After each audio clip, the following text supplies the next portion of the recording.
वंशी विभो शीतकरा नवनीरदाभा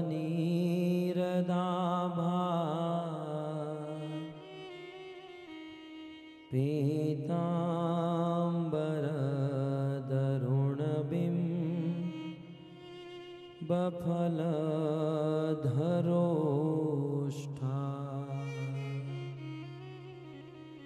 पूर्णेन्दुसुन्दरमुखा अरविन्दनेत्रा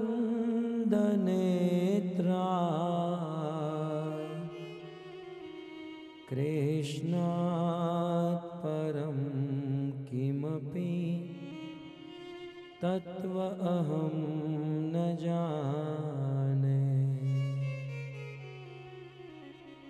कृष्ण त्वदीयपदपङ्कज पञ्जरान्ते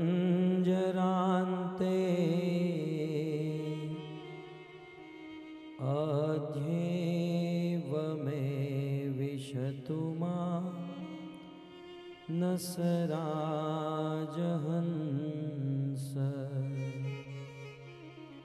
प्राणप्रयाणसमये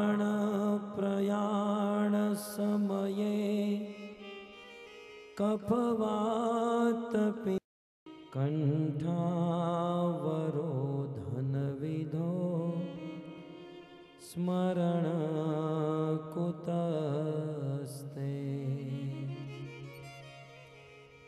योऽन्तः प्रविश्य मम वाचमिमां प्रसुप्ता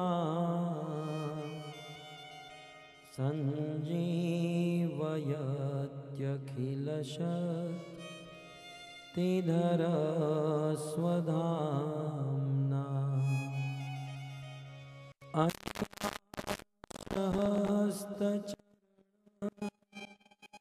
श्रवणत्वगादि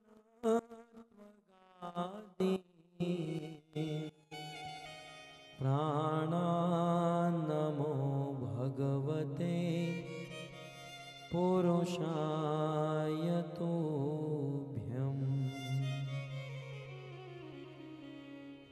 करारविन्दे न पदारविन्दम्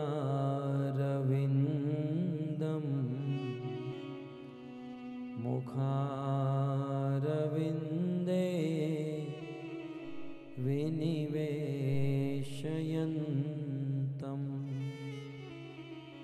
वटस्य पत्रस्य पुटे शयानं बालं मुकुन्दं मनसा स्मरामि। श्रीकृष्ण गोविन्द हरे मुरारे, हे नाथ नारायण वासुदेव।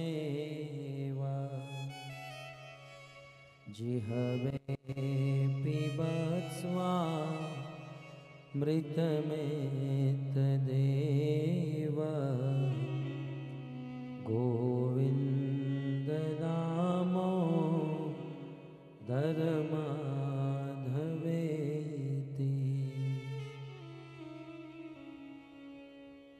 जय जय श्री राधारमण, जय जय नवल किशोर, जय गोपीचित चोर प्रभु, जय जय माखन चोर।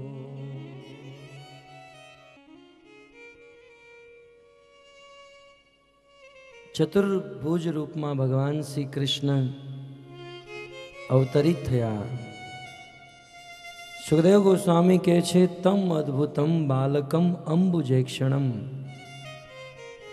ચતુર્ભુજમ શંખ ગદાભિદાયુધમ. પણ દેવકીની પ્રાર્થનાથી ભગવાન શ્રી કૃષ્ણ બાળ સ્વરૂપ ધારણ કરે.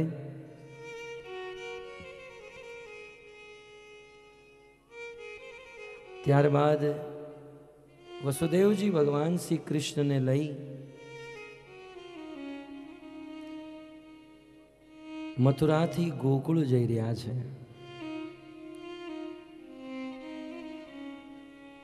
ગોકુળમાં નંદ બાબાને ખબર પડતા બહુ સુંદર નંદ ઉત્સવ થયો. સુખદેવ ગોસ્વામી નંદ ઉત્સવનું વર્ણન કરે છે. નંદતુ આત્મજ ઉત્પન્ને જાતા લાદ મહામના. નંદ બાબાનું મન વિશાળ હતું અને જેનું મન વિશાળ હોય, જેનું મન શુદ્ધ હોય, એના ઘરે જ ભગવાનનો જન્મ થાય. તો વિશાળ મન અને ખબર પડતા જ અનેકો બ્રાહ્મણોને બોલાવ્યા, સ્વસ્તિ વાચન કરાવે, હજારો ગાયોનું દાન કરે છે. બ્રાહ્મણો દ્વારા આશીર્વાદ ગ્રહણ કરે. બહુ સુંદર ભગવાન શ્રી કૃષ્ણનો અભિષેક કરાવે.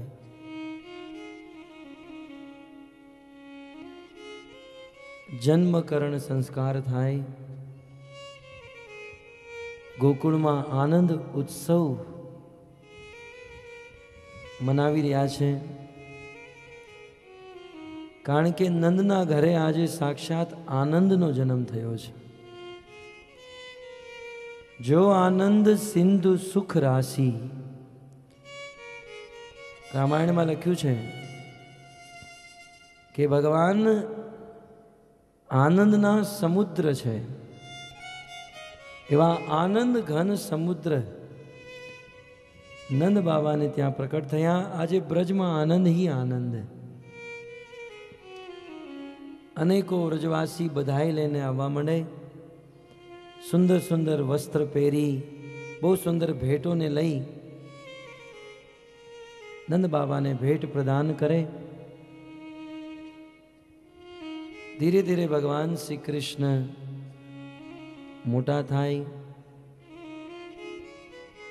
કહેવાય છે વસુદેવજી નંદ બાબાને ત્યાંથી એક કન્યાને લઈને ગયા. કંસને ખબર પડતા જ કારાગારમાં આવે. પણ ક્રૂર કંસ કન્યાને મારવાનો પ્રયાસ કરતા એ કન્યા હાથમાંથી છટકી જાય. નિવેદન કરે, દુષ્ટ કંસ, તું જેને મારવાનો પ્રયાસ કરી રહ્યો છે, તારા કાળે જન્મ લઈ લીધો છે. વિષ્ણુએ જન્મ લઈ લીધો છે આટલું ખબર પડતા જ કંસ ચિંતાગ્રસ્ત બની જાય. કંસના હૃદયમાં ચિંતા. એમના સમસ્ત મંત્રીઓને બોલાવે, મંત્રણા કરે. કંસના મંત્રીઓએ કીધું, મહારાજ તમારે ચિંતા કરવાની જરૂર નથી. કારણ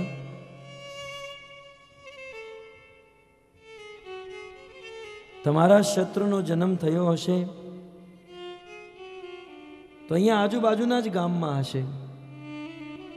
આપણે આપણા સૈનિકોને મોકલીએ અને આજથી 10-15 દિવસ પહેલા જેટલા પણ બાળકોના જન્મ થયા છે એ બધા બાળકોને મરાવી નાખીએ. એમાંનો જ એક હશે અને મરી જશે. કંસને મંત્રીઓની મંત્રણા સારી લાગી. પણ કંસ એના સૈનિકોને બાળકોને મારવા માટે મોકલે. કહેવાય છે એ જ સમયે પૂતના નામની રાક્ષસી કંસના મહેલમાં પ્રવેશ કરે. કીધું, મહારાજ તમે જો તમારા સૈનિકોને મોકલશો તો લોકોને ખબર પડી જશે અને પોતપોતાના બાળકોને લઈને ભાગી જશે. મને તો બાળકોને મારવાનો શોખ છે, હું તો બાળકોને મારી નાખું, એનું ખૂન પી જાઉં અને એનું માંસ પણ ખાઈ જાઉં છું. એટલે હું વેશ બદલીને જઈશ અને બધા બાળકોને મારી નાખીશ, તમે ચિંતા ન કરો. કંસેન પ્રહિતા ઘોરા પૂતના બાલઘાતિની શિશુમ ચચાર નિઘનંતી પૂર ગ્રામ વ્રજાદિશુ. એ પૂતના ગોકુળમાં જવા માટે નીકળી ચૂકી છે. ભગવાન શ્રી કૃષ્ણનો જન્મ થયો માત્ર 6 દિવસ થયા છે. કૃષ્ણ જન્મના 6થા દિવસે નંદ બાબા કંસને કર દેવા માટે જઈ રહ્યા છે. 6થા દિવસે નંદ બાબા મથુરામાં આવે, અનેકો ગોપોને લઈ, અનેકો બળદગાડા ઉપર દૂધ દહીં માખણ ભરી કંસને કર પ્રદાન કરે. નંદ બાબાના મિત્ર વસુદેવની સાથે મિલન થાય. વસુદેવજી સમજી ગયા નંદ બાબા મથુરામાં આવ્યા છે તો મને મળવા માટે અવશ્ય આવશે, પણ જો નંદ બાબા મને મળવા આવશે તો કંસને ખબર પડી જશે કે મારો પુત્ર નંદના ઘરે છે. અત આ નંદ બાબા મને મળવા આવે એની પેલા હું જ નંદ બાબા પાસે વયો જાઉં. કહેવાય છે વસુદેવજી એકલા ગયા, એમની પત્ની દેવકીને પણ સાથે ન લઈ ગયા. સંતોનું એવું કહેવું છે, વસુદેવે વિચાર કર્યો કે આ સ્ત્રીઓના પેટમાં વાત નથી રહેતી. કદાચ જો મારી પત્નીને લઈ જઈશ અને નંદ બાબાને કહી દેશે તમારા ઘરે જે દીકરાનો જન્મ થયો ને એ તમારો નહીં, અમારો છે. જ્યારથી યુધિષ્ઠિર મહારાજે શ્રાપ દીધો છે ત્યારથી સ્ત્રીઓના પેટમાં વાત નથી ટકતી. આપણે નથી જોતા? એટલે હું તને એક વાત કહું, પણ કોઈને કહેતી નહીં.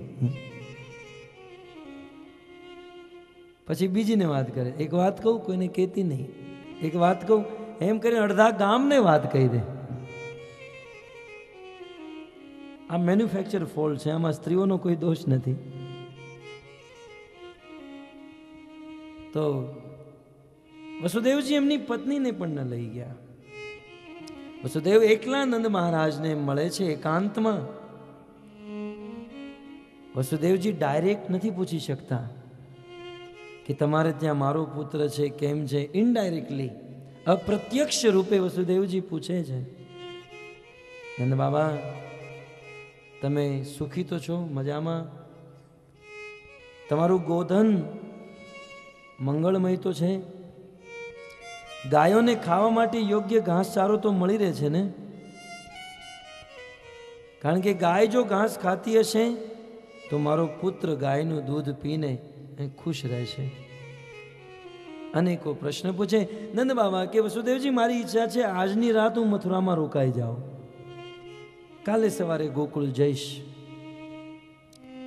પણ વસુદેવજી કહે છે નહીં નંદ બાબા, નંદ મહારાજ તમે અત્યારે ને આ જ સમયે મથુરા છોડીને ગોકુળ જાઓ, કારણ કે મારા હૃદયમાં ગોકુળમાં કંઈક ઉત્પાત થઈ રહ્યા હશે એવી આશંકા છે.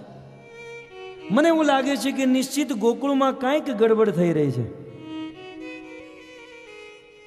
નંદ બાબાને રોકાવાનો પ્લાન હતો, પણ વસુદેવજીએ રોકાવા ન દીધા. કીધું તમે અત્યારે જ નીકળો. સંધ્યાનો સમય હતો અને એ જ સમયે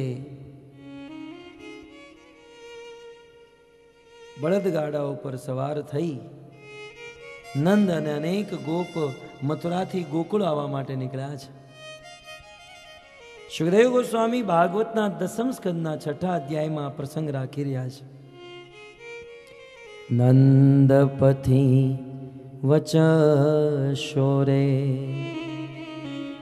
નમૃષેતિ વિચિંતયન હરિમ જગામ શરણમ ઉત્પાતાગમ શંકિત. નંદપતિ વચલ શોરે. નંદ બાબા ઈ પથમાં, ઈ માર્ગમાં મથુરાથી ગોકુળ જઈ રહ્યા છે, પણ આજે નંદ બાબાને ગોકુળ બહુ દૂર લાગી રહ્યું છે. ઘડીક સુવાનો પ્રયાસ કરે બળદગાડામાં, પણ તરત જાગી જાય. કારણ કે વસુદેવે કીધું છે ગોકુળમાં ઉત્પાત થઈ રહ્યા હશે તો શૌરે વચ ન મૃષેતી. આ વસુદેવના વચન ક્યારેય મિથ્યા ન હોઈ શકે. કારણ બલદેવ વિદ્યાભૂષણ કહે છે કે વસુદેવજી માત્ર રાજા જ નહીં, એ તો રાજર્ષિ છે, રાજ ઋષિ છે. અને ઋષિ ક્યારેય ખોટું ન બોલી શકે. અને એટલું જ નહીં, શૌરે શૂરસેનના પુત્ર છે. જ્યારે વસુદેવજીનો જન્મ થયો ત્યારે દેવતાઓની આકાશવાણી થઈ, આ બાળક એના જીવનમાં ક્યારેય ખોટું નહીં બોલે. અને ભાગવતમાં લખ્યું છે શૌરે વચ ન મૃષેતી. સમજી શકો તમે, શૂરસેનના પુત્રના વચન ક્યારેય મિથ્યા ન થઈ શકે. વસુદેવજી ક્યારેય ખોટું ન બોલી શકે. આવું નંદ બાબા વિચાર કરી રહ્યા છે, સુખદેવ ગોસ્વામી કહી રહ્યા છે અને વેદ વ્યાસજી લખી રહ્યા છે. પણ ભક્તો માટે એક મંથનનો વિષય તો તૈયાર થાય. શું વસુદેવજી એમના જીવનમાં ક્યારેય ખોટું નથી બોલ્યા? ભક્તો માટે ભાગવત રસાસ્વાદનીય વિષય છે. ભાગવતમાં એમ લખ્યું, વેદવ્યાસજી લખે, સુખદેવ ગોસ્વામી કે, અને દેવતાઓની આકાશવાણી થાય કે વસુદેવજી જીવનમાં ક્યારેય ખોટું નહીં બોલે. તો શું વસુદેવજી એના જીવનમાં ખોટું નથી બોલ્યા? કાલની કથામાં યાદ છે ને, વસુદેવે કંસને કીધું હતું કે જેવા મારે ત્યાં પુત્રનો જન્મ થાય હું એક એક કરીને બધા પુત્ર આપી દઈશ. તો 7 પુત્ર તો વસુદેવે દઈ દીધા, પણ 8મા પુત્રનો જન્મ થયો તો વસુદેવનું પ્રણ હતું કે 8મા પુત્રનો જન્મ થતા હું તમને આપી દઈશ. તો વસુદેવે એ પુત્ર કંસને ન આપતા ગોકુળમાં મૂકી આવ્યા. તો વસુદેવજી તો એના જીવનમાં ખોટું બોલ્યા. આપણને એવું લાગે, પણ શાસ્ત્ર કહે છે ભગવાન માટે, ભગવાનની રક્ષા માટે અને ભગવાનના આદેશથી કોઈ ભક્ત ખોટું બોલતો હોય તો એ ખોટું ખોટું નથી. સિદ્ધાંત આ પ્રમાણે છે, પરમ સત્ય માટે યદી કોઈ અસત્ય પણ બોલે તો એ અસત્ય અસત્ય નથી, કારણ કે એનું લક્ષ્ય પરમ સત્ય છે. આ સિદ્ધાંત. પરમ સત્ય ભગવાન માટે, ભક્તિ માટે કદાચ ખોટું બોલવામાં આવે તો એ અસત્ય અસત્ય નથી, કારણ કે એનું ઉદ્દેશ્ય, એનું ધરાતલ પરમ સત્ય ભગવાન છે. અને એનીથી વિપરીત એક સિદ્ધાંત કે અસત વસ્તુ માટે કોઈ વ્યક્તિ ગમે એટલું સત્ય બોલતો હોય પણ એનો ઉદ્દેશ્ય અસત વસ્તુનો છે, તો કદાચ એ સત્ય બોલતો પણ હોય, સત્ય ઉપર અડગ પણ હોય, છતાં એ સત્ય નથી, એ અસત્ય છે. અને એનું જ્વલંત પ્રમાણ પિતામહ ભીષ્મ જીવનમાં અડગ રહ્યા, સત્ય ઉપર અડગ રહ્યા, પણ એનું ઉદ્દેશ્ય શું? કૌરવોની રક્ષા માટે, જે અધર્મીઓ હતા. તો અધર્મી અસત લોકો માટે કદાચ કોઈ ગમે એટલું સાચું બોલતો હોય તો એ સાચું સાચું નહીં, સાચું પણ અસત્ય છે. અને પરમ સત્ય ભગવાન માટે કોઈ વ્યક્તિ ગમે એટલું ખોટું બોલે. કદાચ ભાગવત કથામાં આવવું હોય, ઓફિસમાં નોકરી કરતા હોય તો ત્યાં એમ કહેવું પડે ને કે અમારા કાકા ગુજરી ગયા છે, અમારે જવું પડશે, તો એ ખોટું ખોટું ન કહેવાય. આ આપણે જીવનમાં પ્રેક્ટિકલ વસ્તુ છે. પરમ સત્ય, ભગવત કથા, ભગવત ભક્તિ, પરમ સત્ય માટે બોલવામાં આવેલું ખોટું ખોટું નથી માનવામાં આવતું. તો વસુદેવજીના વચન મિથ્યા ન હોઈ શકે, ક્યારેક ખોટું ન બોલે. ખોટું બોલ્યા હતા પણ ભગવાન માટે બોલ્યા હતા. અત પરમ સત્ય ઉપર સ્થિત હતા. નંદ બાબા વિચાર કરે, વસુદેવજીના વચન મિથ્યા ન હોઈ શકે. કૃષ્ણની ઉંમર માત્ર 6 દિવસની છે. કોઈ ઉત્પાત થશે તો મારા પુત્રનું શું થશે? નંદ બાબાના હૃદયમાં ચિંતા છે. ન મૃષેતિ વિચિંતયન, અનેકો પ્રકારની ચિંતા થઈ રહી છે. ભક્તો, આ સંસારમાં આપણને પણ બહુ ચિંતા હોય. આપણું શું થશે, આપણા છોકરાઓનું શું થશે, છોકરાના છોકરાઓનું શું થશે, આપણે વયા જશું પછી શું થશે. અનેકો ચિંતાગ્રસ્ત મનુષ્ય આ સંસારમાં વિચરણ કરે છે. પણ ભક્તો, ચિંતાથી જો મુક્ત થવું હોય તો નંદ બાબાએ જે પગલું ભર્યું છે, આપણે એ પગલું ધારણ કરવું જોઈએ. નંદ બાબાના હૃદયમાં જ્યારે ચિંતા ઉત્પન્ન થઈ, વિચિંતયન, તો કે છે હરિમ જગામ શરણમ. અન્ય કોઈની શરણમાં ન જતા નંદ બાબા હરિની શરણમાં ગયા, ભગવાનની શરણે થયા. હરિમ જગામ શરણ કે છે ભગવાનની શરણ ગ્રહણ કરવાથી વ્યક્તિ સમસ્ત ચિંતા, દુઃખ, ક્લેશથી મુક્ત થઈ જાય. નંદ બાબા જઈ રહ્યા છે અને પૂતના નામની રાક્ષસી ગોકુળમાં પ્રવેશ કરી ચૂકી છે. સા ખેચરી કદોપેત્ય પૂતનાનંદ ગોકુલમ યોષિત્વા માયયાત્માનમ પ્રાવિશત કામચારિણી.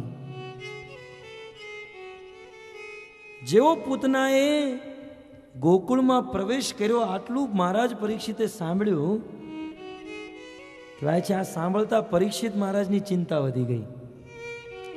હવે કૃષ્ણ કથા વીતી ગઈ તો 5000 વર્ષ વીતી ગયા છે, પણ 5000 વર્ષ પછી મહારાજ પરીક્ષિત જ્યારે આ કથા સાંભળે તો પરીક્ષિતને એવું છે કે આ કથા હમણાં થઈ રહી છે.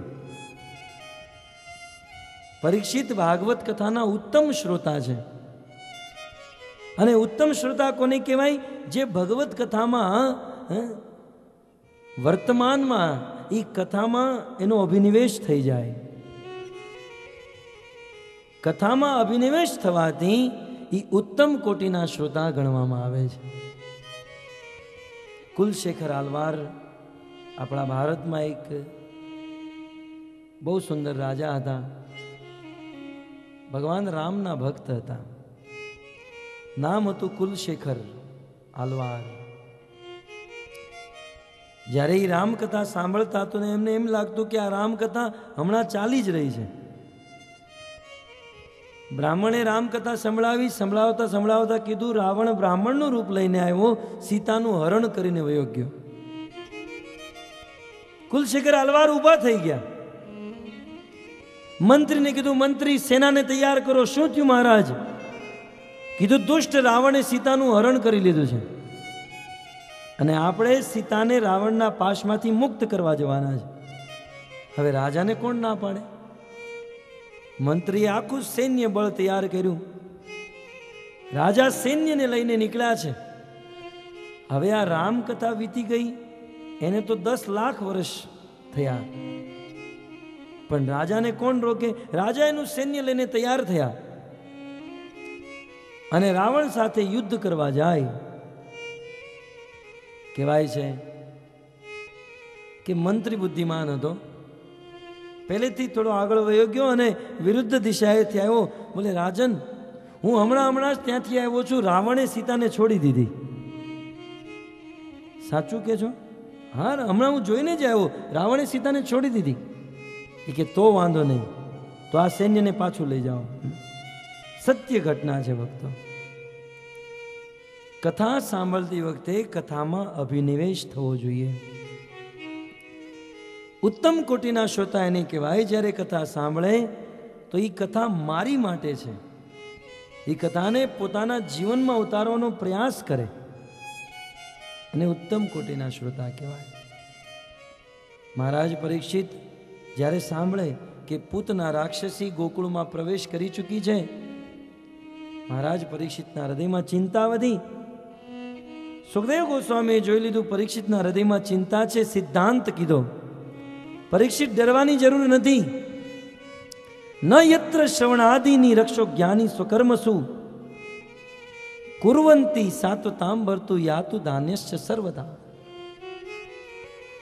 પરીક્ષિત, આવી રાક્ષસીનો પ્રભાવ જ્યાં ભગવાનની કથા સંભળાતી હોય, જ્યાં ભગવાનના નામ લેવાતા હોય, એવી જગ્યાએ આવી રાક્ષસીનો પ્રભાવ ચાલતો નથી. આપણા દેશમાં ઘણીવાર અમુક લોકોને પિતૃ નડે, અમુકને પ્રેત નડે,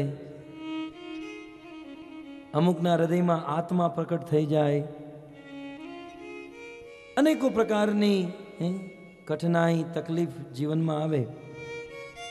પણ સુખદેવ ગોસ્વામી કહે છે કે એવા લોકોના જીવનમાં આ બધી પ્રોબ્લેમ અને તકલીફ આવે જે લોકો ન યત્ર શ્રવણ આદિની, જે લોકો ભગવત કથા નથી સાંભળતા,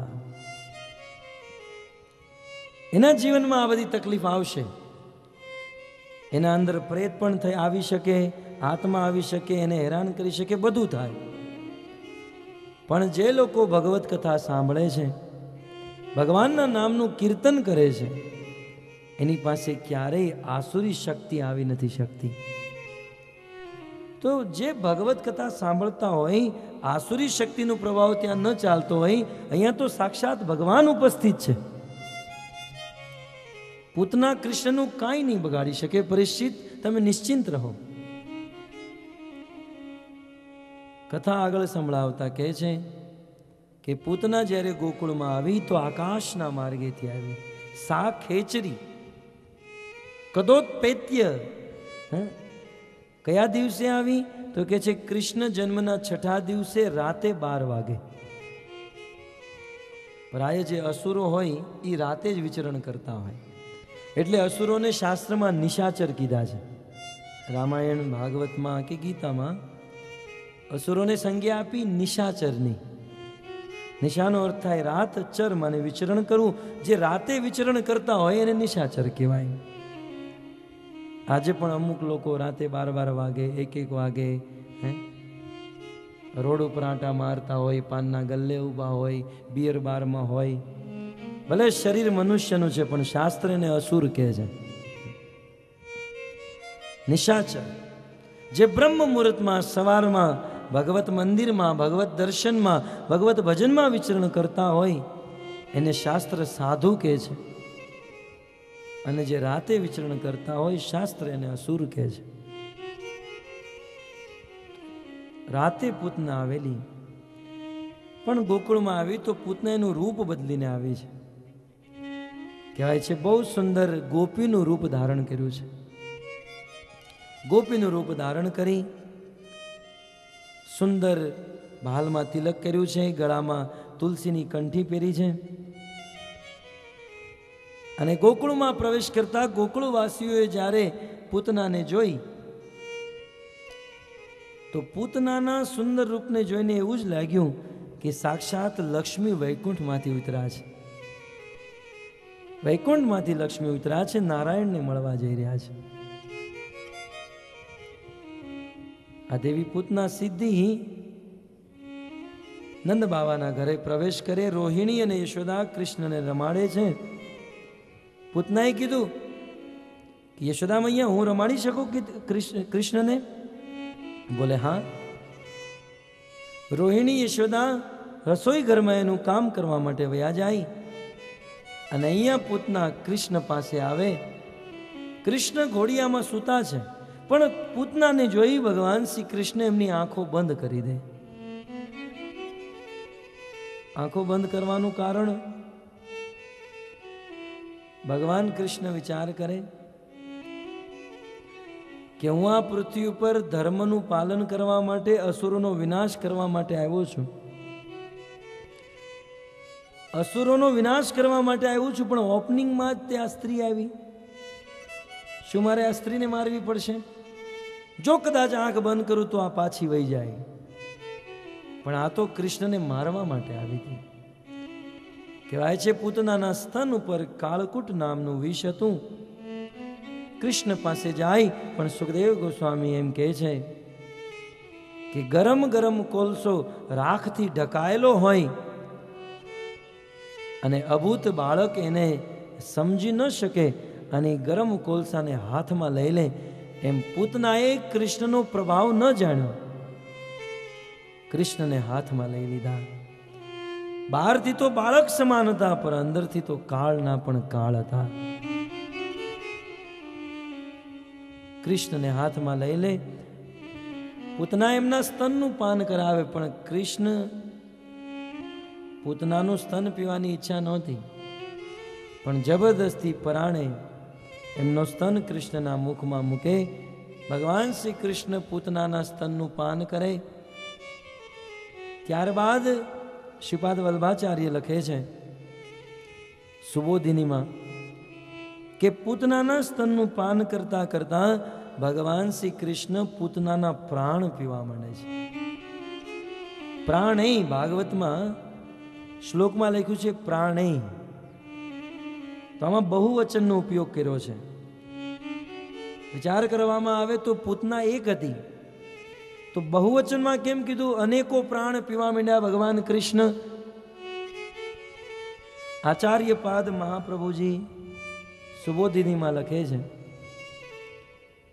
કે બહુવચનમાં પ્રાણી કહેવાનો અર્થ એ છે કે પૂતના અનેકો બાળકોના પ્રાણ પી ચૂકી હતી, અને ભગવાન શ્રી કૃષ્ણે જોયું પૂતનાના પેટમાં અનેકો બાળકોના પ્રાણ છે, તો પૂતનાના સ્તનના મારફતે પૂતનાની અંદર જેટલા બાળકોના પ્રાણ હતા એ ભગવાન શ્રી કૃષ્ણ પોતાની અંદર પી ગયા અને બધા બાળકોને સાયુજ્ય મુક્તિ પ્રદાન કરી દીધી, મુક્ત કરી દીધા બધા બાળકોને. અને ત્યારબાદ ભગવાન શ્રી કૃષ્ણ પૂતનાના પ્રાણ પીવે. પૂતનાને કષ્ટ થાય. હવે પૂતનાને એમ થયું આ કૃષ્ણ મને છોડે તો સારું. સામુંચ મુંચ મુંચ ઇતિ પ્રભાષિણી નિષ્પીડ્ય માના ખિલ જીવ મર્મણી. કહેવાય છે પૂતનાના પ્રત્યેક અંગ ફાટવા માંડ્યા, એની આંખો ફાટવા માંડી. પૂતના એનું શરીર ટકાવી ન રાખી શકી, બનાવટી શરીર ત્યાગી દીધું અને એના વાસ્તવિક શરીરમાં આવવા માંડી. અને જ્યારે વાસ્તવિક શરીર પ્રકટ થયું, પૂતના કૃષ્ણને લઈ એ નંદ બાબાના ઘરેથી ભાગવા માંડી. વારંવાર કૃષ્ણને કે કૃષ્ણ છોડ રે, છોડ છોડ છોડ. પણ ભગવાન શ્રી કૃષ્ણનો એક સ્વભાવ છે, એક તો સહેલાઈથી કોઈના હાથમાં આવતા નથી. અનેકો નિયમોના પાલન કરો, વ્રત લો, વ્યસન છોડો, સાધના કરો, મહેનત કરો, સહેલાઈથી કોઈના હાથમાં આવતા નથી. અને જેના હાથમાં આવી જાય પછી છોડવાનું નામ લેતા નથી. પૂતના કૃષ્ણને છોડાવવા માંગે પણ કૃષ્ણ છોડતા નથી. વારંવાર છોડ રે, છોડ છોડ. ભગવાન શ્રી કૃષ્ણ છોડે નહીં. અને જોવે પૂતના દોડતી દોડતી વ્રજમાં કંસનો એક બહુ મોટો બગીચો હતો, એ કંસના બગીચામાં પૂતના ગઈ. ભગવાન શ્રી કૃષ્ણએ અંતિમ પ્રહાર કર્યો. આકાશમાંથી જેમ પહાડ પડે એમ પૂતના કંસના બગીચામાં અનેકો વૃક્ષોને લઈને પડી ગઈ. અને પૂતનાને પડતા કહેવાય છે આ બ્રહ્માંડ ડોલવા માંડ્યું. વ્રજવાસીઓને તો એવું લાગ્યું શું પ્રલયનો કાળ આવી ગયો.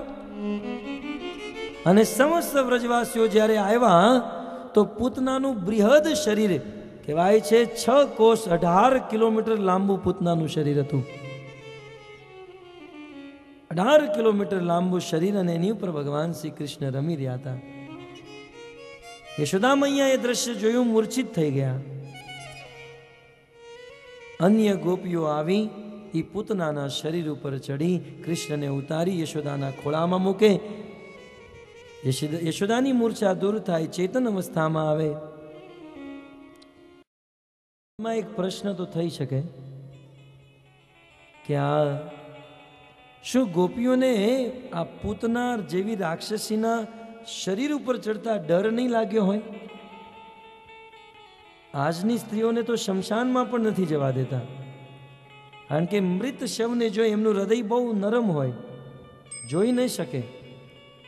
અને આવી રાક્ષસીની ઉપર ચડતા શું ગોપીઓને ભય નહીં લાગ્યો હોય? આચાર્યગણ લખે છે કે ગોપીઓ માટે કૃષ્ણ પ્રાણ સમાન હતા. કૃષ્ણ વિપત્તિમાં ફસાયા હોય તો ગોપીઓના હૃદયમાં અનેકો કષ્ટ થતા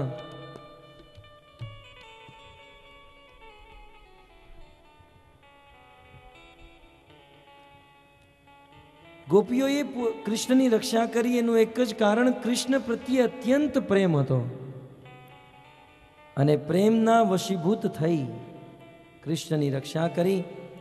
કહેવાય છે ગાયની પૂંછડી ફેરવે, ગૌમૂત્રથી સ્નાન કરાવે, અનેકો પ્રકારના તિલક કરે, કૃષ્ણની રક્ષા કરે. ત્યારબાદ યશોદા મૈયા કૃષ્ણને સ્તનનું પાન કરાવે, કૃષ્ણને નિદ્રા આવે, સૂઈ જાય અને એટલી જ વારમાં નંદ બાબા ત્યાં ગોકુળમાં પહોંચે છે. જોયું તો એક પહાડ. અમુક લોકોએ નંદ બાબાને આવીને કીધું, બાબા તમે નહોતા અહીંયા, ગોકુળમાં ઉત્પાત થઈ ગયો, શું થયું? આ એક રાક્ષસી આવી હતી, કૃષ્ણને મારવાનો પ્રયાસ કર્યો, પણ ધન્ય છે ભગવાન વિષ્ણુની કૃપાથી આપણો કૃષ્ણ બચી ગયો. પણ હવે આનું શું કરવું? આટલી મોટી રાક્ષસી. સુખદેવ ગોસ્વામી કહે છે 1000 કુલાડી મંગાવી અને પૂતનાના શરીરને કાપવામાં આવ્યું અને અનેકો ચિતા બનાવી પૂતનાના શરીરને સળગાવવામાં આવ્યું. પણ જ્યારે પૂતનાના શરીરને સળગાવવામાં આવ્યું તો એ ચિતામાંથી અગરુની સુગંધ આવવા માંડી. અગરુ માને અગરબત્તીની સુગંધિત સુગંધ આવવા માંડી. મહારાજ પરીક્ષિતે પ્રશ્ન પૂછ્યો, કારણ? કે જે પૂતના ભલે રાક્ષસી હતી, માંસ ભક્ષી હતી, અનેકો બાળકોનું ખૂન પીતી હતી, માંસ ખાતી હતી, છતાંય એના શરીરને સળગાવવાથી અગરુની સુગંધ આવી. એનું એકમાત્ર કારણ કે ભગવાન શ્રી કૃષ્ણએ એને સ્પર્શ કર્યો. ભગવાન પરમ પવિત્ર છે, પવિત્રમ પરમમ ભવાન. અને આ પરમ પવિત્ર ભગવાન પાપી વ્યક્તિને જો સ્પર્શ કરે તો એ વ્યક્તિ પણ પવિત્ર બની જાય છે. સિદ્ધાંત એ છે ભક્તો કે જેમ ભગવાન પવિત્ર છે એમ ભગવાનનું નામ પણ પવિત્ર છે. અભિન્નત્વા નામ નામિની નામ ચિંતામણી કૃષ્ણ ચૈતન્ય રસ વિગ્રહ પૂર્ણ શુદ્ધો નિત્ય મુક્તો અભિન્નત્વા નામ નામિની. ભગવાન કૃષ્ણમાં અને ભગવાનના નામમાં કોઈ અંતર નથી. અને બહુ વિચાર કરવામાં આવે તો ભગવાન કરતાં પણ શ્રેષ્ઠ ભગવાનનું નામ છે. તો જેમ ભગવાનનો પૂતનાથી સ્પર્શ થતા પૂતના પવિત્ર થઈ ગઈ, એમ આપણે ગમે એટલા અપવિત્ર હોઈએ, આપણા જીવનમાં દુષ્ટતા હોય, દોષ હોય કે કોઈ પણ વ્યસન હોય, આપણે ગમે એટલા અપવિત્ર હોઈએ પણ એ ભગવાન કૃષ્ણનું નામ જો આપણે જીવાથી લઈએ તો એકના એક દિવસે આપણે પણ પવિત્ર થઈ જશું. જેમ પૂતના જેવી રાક્ષસી પવિત્ર થઈ ગઈ. અત ભગવત કથા, ભગવત નામનું સ્મરણ કીર્તન થવું જોઈએ. તો પૂતનાના દેહને સળગાવવામાં આવ્યું. પણ સુખદેવ ગોસ્વામી કહે છે ભગવાન શ્રી કૃષ્ણએ પૂતનાને મારી નહોતી, પૂતનાને તારી દીધી. કારણ કે પૂતના મર્યા પછી ભગવાનના ધામમાં ગઈ અને ભગવાનના ધામમાં જઈ ભગવાને પૂતનાને પોતાની માં બનાવી દીધી. ઉદ્ધવજી વિદુરજીને કહે છે અહો બકીયમ સ્તનકાલ કૂટમ જિંગાસયા પાયત અપીય સાધવી લેભે ગતિમ દાત્રી ઉચિતામ તતોવ્યમ કંબા દયાલુમ શરણમ વ્રજેમ. આ પૂતના જેવી રાક્ષસી કૃષ્ણને મારવા માટે આવી હતી. એના સ્તન ઉપર કાળકૂટ વિષ લગાડીને આવી હતી. એનો ઈરાદો કૃષ્ણને મારવાનો હતો, ભાવ પણ સારો નહોતો, એનું કાર્ય પણ સારું નહોતું. પણ છતાંય ભગવાન શ્રી કૃષ્ણએ પૂતનાને પોતાના ધામમાં મોકલી દીધી. અને એટલું જ નહીં, વૈકુંઠમાં કૃષ્ણએ પૂતનાને પોતાની માં બનાવી દીધી. કંબા દયાલુમ, આની કરતા વધારે દયાલુ ભગવાન આ સંસારમાં કોણ હોઈ શકે? પણ મહારાજ પરીક્ષિત પ્રશ્ન પૂછે કે પૂતના જેવી રાક્ષસીને પણ ભગવાને એમના ધામમાં મોકલી દીધી, એને મુક્તિ આપી દીધી. આનું કારણ શું? ભગવાને પૂતનામાં કયો ગુણ જોયો? ત્યારે સુખદેવ ગોસ્વામી કહે છે, પૂતનામાં આમ તો બીજો કોઈ ગુણ નહોતો, એનો ભાવ પણ સારો નહોતો, એનું કાર્ય પણ સારું નહોતું. પણ બે વસ્તુ પૂતનાના જીવનમાં સારી હતી. પહેલી વસ્તુ કે ચલો ભાવ સારો નહોતો, કાર્ય સારું નહોતું, પણ ગમે એ ભાવ કુભાવ અનક આલસું ગમે એ ઉદ્દેશ્યથી એ મથુરાથી ગોકુળમાં આવી ખરા. આજે આપણે પણ ભાવ સારો ન હોય, ભગવાન પ્રત્યે પ્રેમ ન હોય, પણ ગમે એ બાને આપણા ઘરેથી જો ભગવાનના મંદિરમાં જઈએ તો નિશ્ચિત પૂતનાની જેમ ભગવાન પણ આપણો ઉદ્ધાર કરી નાખે, એમાં કોઈ સંશય નથી. ભગવાને પ્રથમ ગુણ શું જોયો? કે ચલો ગમે એ ભાવે આવે છે તો મારી પાસે. અને ભગવાને બીજો ગુણ પૂતનામાં શું જોયો? કે જ્યારે આ પૂતના મારી પાસે આવી છે તો કેટલા સુંદર વસ્ત્ર અને વૈષ્ણવ આભૂષણ પહેરીને આવી છે. પૂતના રાક્ષસી હતી, છતાંય ભગવાને પૂતનાનો ઉદ્ધાર કર્યો, કારણ કે ભગવાને પૂતનાના કપાળ ઉપર સુંદર તિલક જોયું અને ગળામાં કંઠી જોયું. ભગવાન ભક્તના મસ્તક ઉપર તિલક જોઈને પ્રસન્ન થાય છે. ભક્તો, આ તિલક અને કંઠી ધારણ કરવાથી ભગવાન એવું સમજે છે કે આ મારો છે. ભલે ભાવ કુભાવ, પણ આ તિલક કરવું એ પણ ભગવાનની બહુ મોટી ભક્તિ છે. અને આપણે વૈષ્ણવ જે તિલક કરે, શાસ્ત્રોક્ત તિલક કરે. ઘણીવાર અમુક લોકો તિલક કરે તો ડિઝાઇન બનાવતા હોય. આ કોઈ ડિઝાઇન નથી. શાસ્ત્રમાં જે લખ્યું છે ઉર્ધ્વ પુંડ્ર તિલક, કેવું તિલક હોવું જોઈએ, કઈ રીતનું હોવું જોઈએ, શાસ્ત્રમાં વિસ્તારથી વર્ણન. હરિભક્તિ વિલાસ સનાતન ગોસ્વામી લખે છે. ઉર્ધ્વ પુંડ્ર, વૈષ્ણવ જે તિલક કરે, આ તિલકમાં જે યુ આકાર છે એ ભગવાન શ્રી વિષ્ણુના ચરણ છે. અને જે બે રેખા છે, એક શિવજીના ચરણ અને એક બ્રહ્માજી, અને વચ્ચે ભગવાન શ્રી વિષ્ણુ, અને ભગવાન શ્રી વિષ્ણુના ચરણ નીચે તુલસી પત્ર, તુલસી દળ. જો ભગવાનને પ્રસન્ન કરવા હોય તો આ ઉર્ધ્વ પુંડ્ર તિલક ધારણ કરવું જોઈએ. અને વૈષ્ણવ તિલક કરે ગોપી ચંદનનું. ગોપીઓએ જે સ્થાને પોતાના પ્રાણ ત્યાગી દીધા અને ત્યાંથી ગોપી ચંદન તૈયાર થયું, તો આવા ગોપી ચંદન દ્વારા તિલક કરવાથી આપણી રક્ષા થાય. અને સાયન્ટિફિક રીઝન પણ છે, એક વૈજ્ઞાનિક કારણ પણ છે. આપણા શરીરમાં અનેક રગ, અનેક નસ છે, અને બધી નસનું જંક્શન અહીંયા છે. એટલે ક્યારેક આપણે બહુ વિચાર કરીએ ને તો આપણને માથું દુખે. બધી નસનું જંક્શન, એટલે અહીંયા ગોપીચંદન દ્વારા તિલક કરવાથી આપણા શરીરની સમસ્ત નસ શાંત થઈ જાય, એ વ્યક્તિના જીવનમાં શાંતિ આવી જાય. અતઃ કપાળ ઉપર ઉર્ધ્વ પુંડ્ર તિલક ધારણ કરવું જોઈએ. અને ત્યારબાદ પૂતનાએ એમના ગળામાં તુલસીની કંઠી ધારણ કરી હતી. ભક્તો, તુલસીની કંઠી શા માટે ધારણ કરવી જોઈએ? આજે બપોરે આપણે સાંભળશું તુલસી શાલિગ્રામ વિવાહ એકાદશીનો દિવ્ય ઉત્સવ. ભગવાન શ્રી કૃષ્ણ તુલસી સાથે અત્યંત પ્રેમ કરે છે, અને કૃષ્ણએ તુલસીને વરદાન દીધું કે આ સંસારમાં તારી વગર કોઈ પણ વસ્તુ મારી પાસે આવશે હું એને સ્વીકાર નહીં કરું. તારી સાથે, તારી અનુમતિથી જે વસ્તુ મારી પાસે આવશે એ જ સ્વીકાર કરીશ. એટલા માટે જ્યારે આપણે ભગવાનને ભોગ ધરાવીએ તો એમાં તુલસી પત્ર મૂકીએ. તુલસી પત્ર હોય તો જ ભગવાન ભોગ ગ્રહણ કરે. અને એ જ સિદ્ધાંત મનુષ્યો માટે છે કે આ મનુષ્યના શરીરને ભગવાન તો જ ગ્રહણ કરે જો આ મનુષ્યના ગળામાં કંઠી હોય તુલસીની, અન્યથા ભગવાન ગ્રહણ ન કરે. ઘણીવાર લોકો મુંબઈમાં એમ પૂછે કે તમે તુલસીની કંઠી શા માટે ધારણ કરો અને આટલી કઠણ શા માટે પહેરો છો? થોડીક ઢીલી પહેરતા હો તો આટલી ટાઈટ શા માટે? ભક્તો આનો કોઈ ગહેરો ઉત્તર નથી, પણ સીધો આપણે એમ કહીએ કે કંઠી. તો કંઠીનો અર્થ થાય જેને કંઠ ઉપર ધારણ કરાય, હે ને? કંઠીને તો કંઠ ઉપર જ પહેરવાની હોય ને, એને નાભી ઉપર ન પહેરવી જોઈએ. કંઠી માને કંઠ ઉપર પહેરવી.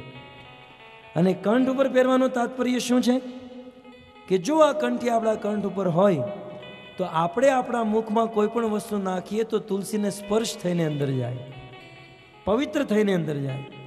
અને અંદરથી કોઈ પણ શબ્દ બોલીએ તો તુલસીને સ્પર્શ થઈને બહાર નીકળે. અત કંઠી હંમેશા કંઠ ઉપર ધારણ કરવી જોઈએ.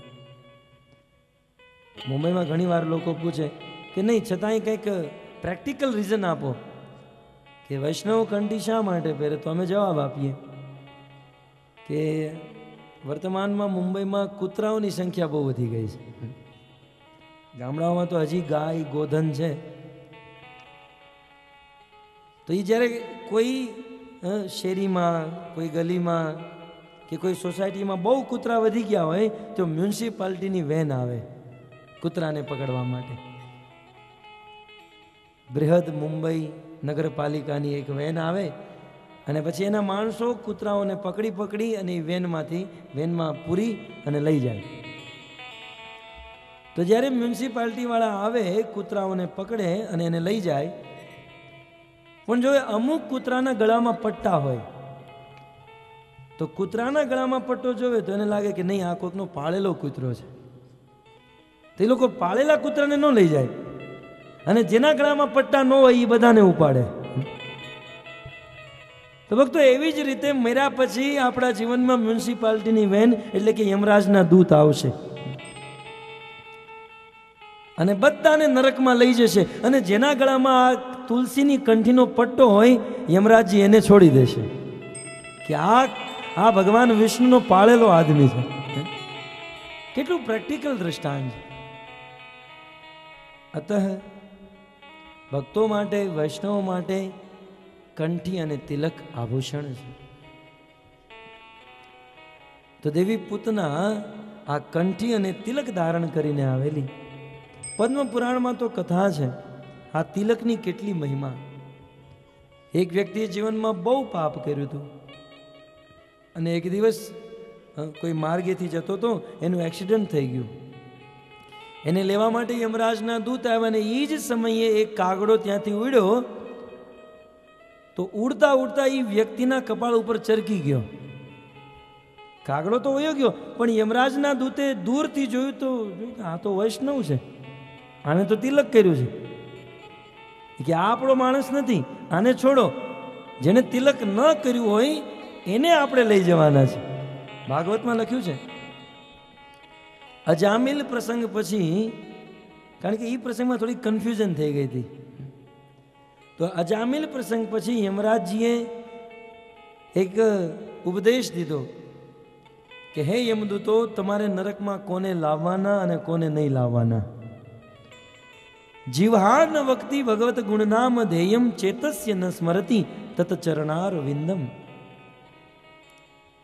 પેલા કે છે કોને નહીં લાવવાના, કે છે જીવહા ન વક્તિ, જેની જીવહા, જેની જીભ ભગવાન કૃષ્ણનું નામ નથી લેતી એવા લોકોને પકડીને લાવો.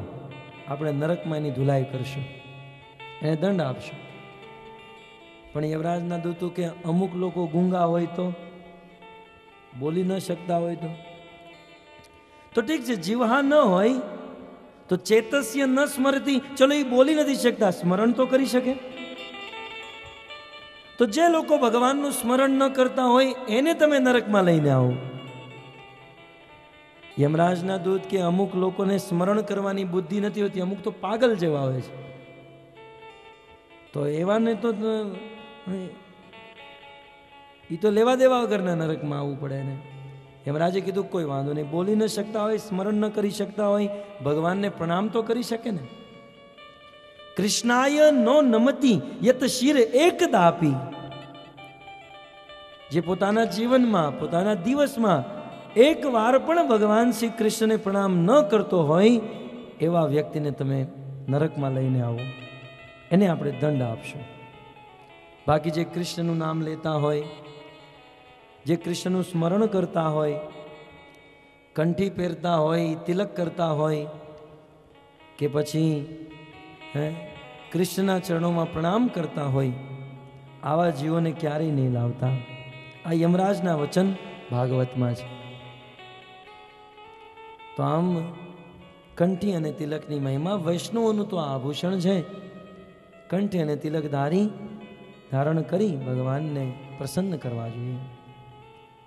પૂતના પ્રસંગને સાંભળી મહારાજ પરીક્ષિત પ્રસન્ન થાય અને મહારાજ પરીક્ષિત સુખદેવ ગોસ્વામીને જિજ્ઞાસા કરે કે હે પ્રભુ, આ કૃષ્ણ કથા સાંભળવાનો બહુ આનંદ આવી રહ્યો છે. તમે મને વિસ્તારથી કૃષ્ણ કથા સંભળાવો.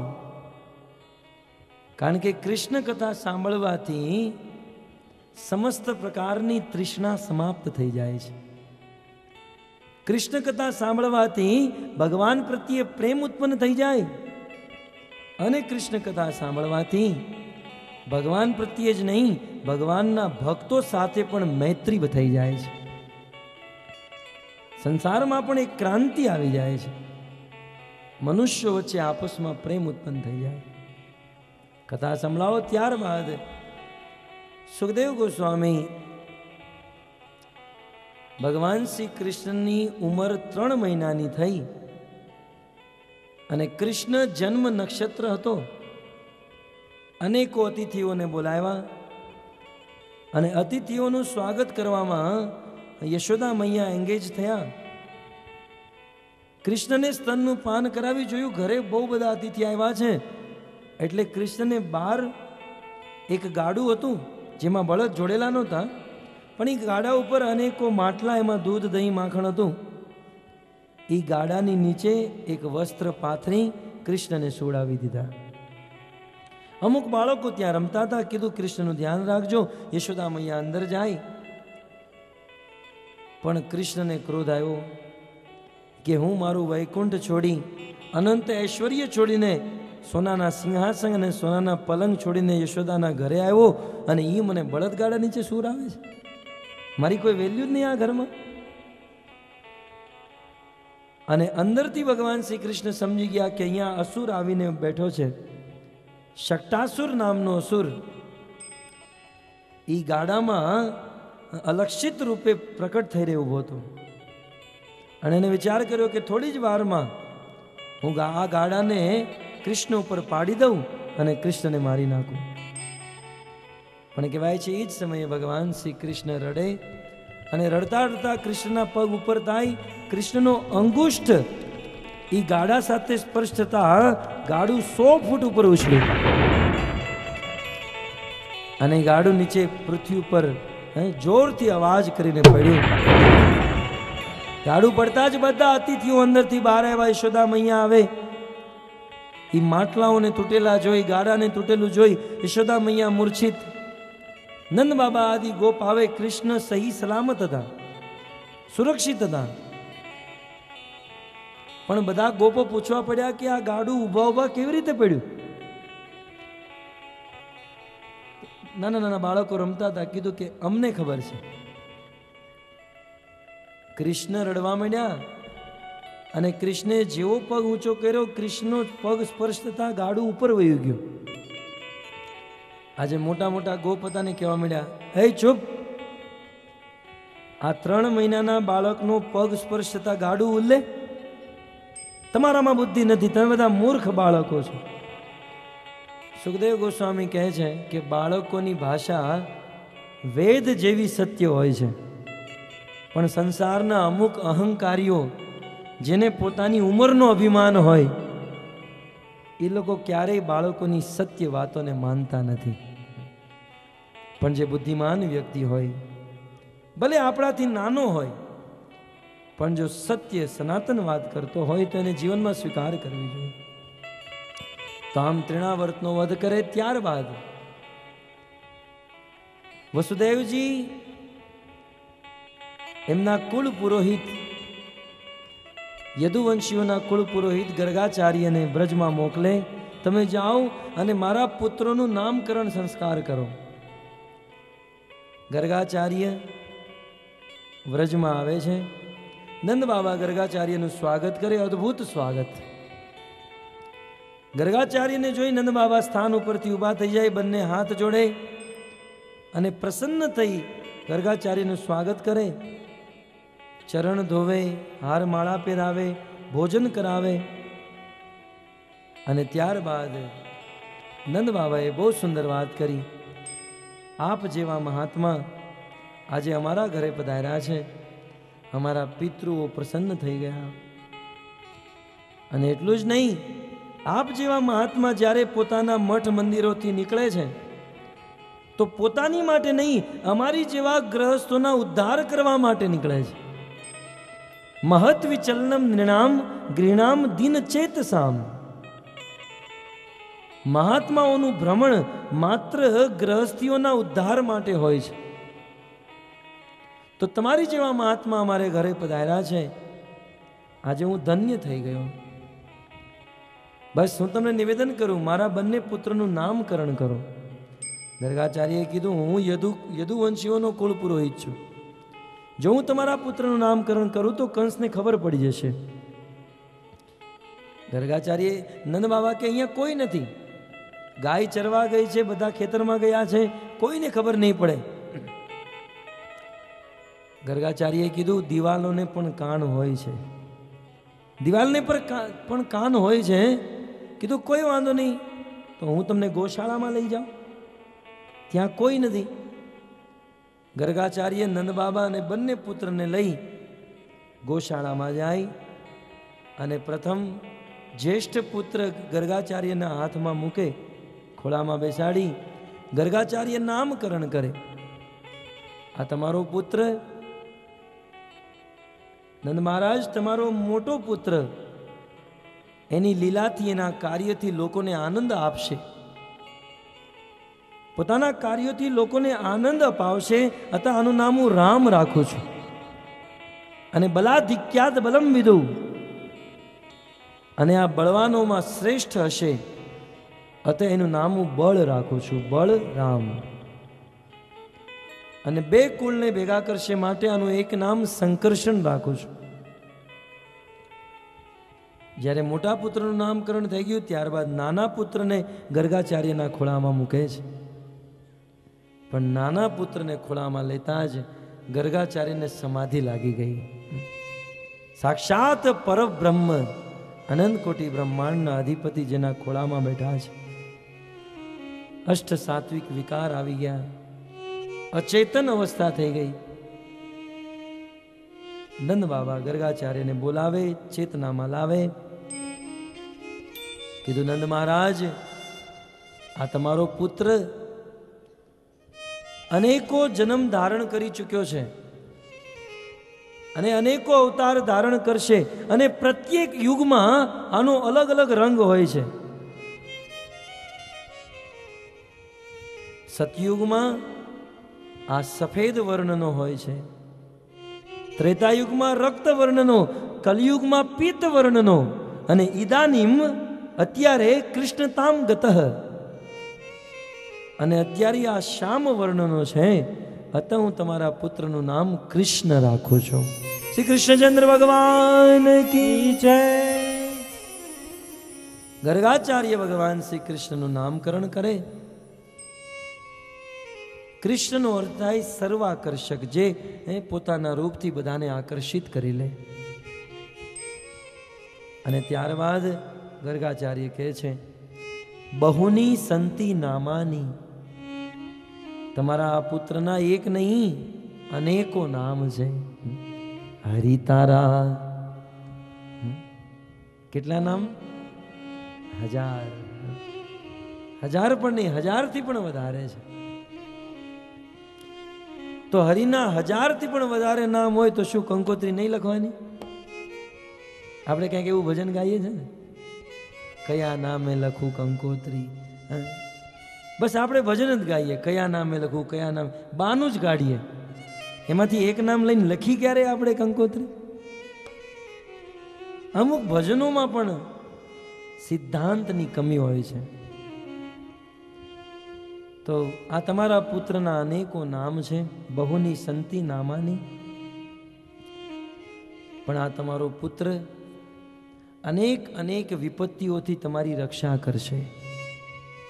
અત નંદ બાબા તમે આનું ધ્યાન રાખજો. આટલું કઈ ગર્ગાચાર્ય રવાના થાય. ધીરે ધીરે ભગવાન શ્રી કૃષ્ણ મોટા થાય. જાનુભ્યામ સહ પાણીભ્યામ. હવે ભગવાન શ્રી કૃષ્ણ મોટા થયા અને ગોઠણથી 4 પગે ચાલવાનું શીખી ગયા. જાનુભ્યામ, ઘૂંટણથી ચાલવાનું શીખી ગયા. કૃષ્ણ પોતાની લીલાથી એમની માં યશોદાને, વ્રજવાસીઓને આનંદ અપાવે. કહેવાય છે ઓર થોડા મોટા થયા, 2 પગે ચાલવાનું શીખ્યા તો ઘરે વાછરડા હતા, ગોબર હતું, ગૌમૂત્ર હતું, અને ત્યાં તો દૂધ દહીં ઢોળાતું રહેતું. તો ક્યારેક વાછરડાની પૂંછડી પકડી લેતા. કૃષ્ણ અને દાઉજી બંને વાછરડાની પૂંછડી પકડતા અને પૂંછડી પકડતા જ વાછરડું દોડવા માંડતું. દોડવાનો તો સ્વભાવ છે વાછરડાનો. તો કૃષ્ણ પૂંછડી પકડી રાખતા, વાછરડું કૃષ્ણને અને બલરામને ઘસીટીને દૂર લઈ જતું અને બંને ભયભીત થતા, બચાવો બચાવો. એને એટલી ભાન નહોતી કે હું આ પૂંછડી છોડી દઉં તો બચી જાઓ. બ્રહ્માંડના અધિપતિ છે, પરબ્રહ્મ છે, પણ ભગવાનનું માધુર્ય તો જુઓ. એમના ભક્તોને આનંદ આપવા માટે અત્યંત સુંદર લીલા કરી રહ્યા છે. યશોદા મૈયા એમના પગમાં ઝાંઝર પહેરાવે, અનેકો ઘૂઘરી લાગી હોય, કંદોરો પહેરાવે, અને જ્યારે કૃષ્ણ ચાલે તો એ ઝાંઝરીનો અવાજ આવે, ઘૂઘરીનો અવાજ આવે તો કૃષ્ણ ભયભીત થઈ જાય, કોઈ મારો પીછો તો નથી કરતું. પણ એક પગ ઉપર કરે તો અવાજ આવે, બીજો પગ ઉપર કરે તો અવાજ આવે.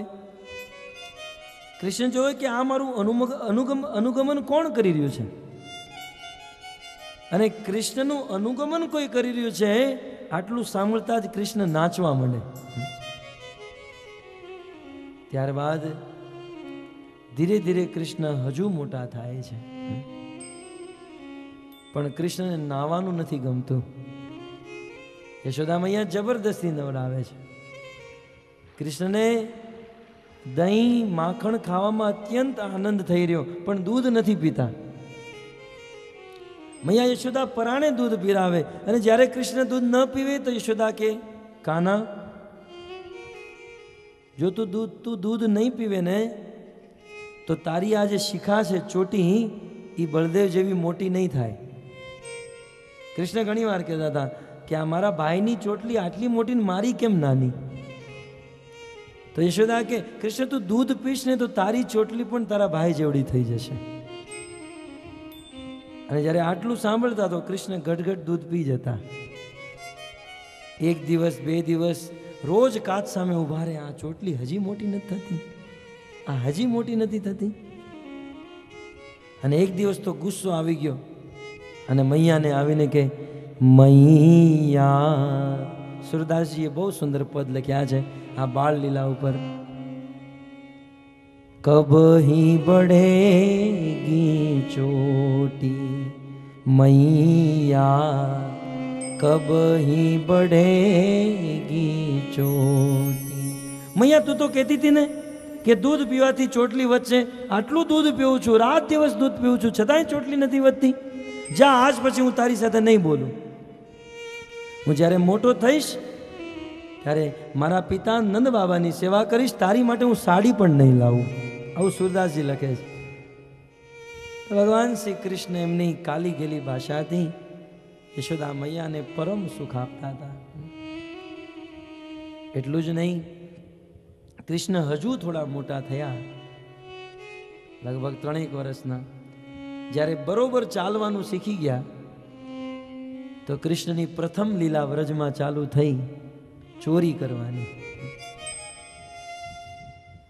અનેકો પ્રકારની વ્રજમાં ચોરી કરતા, અને કૃષ્ણ દ્વારા ચોરી થવાથી વ્રજવાસીઓની શિકાયત આવવા માંડી. એક દિવસની વાત, અનેક ગોપીઓ યશોદા મૈયા પાસે આવે શિકાયત લઈને.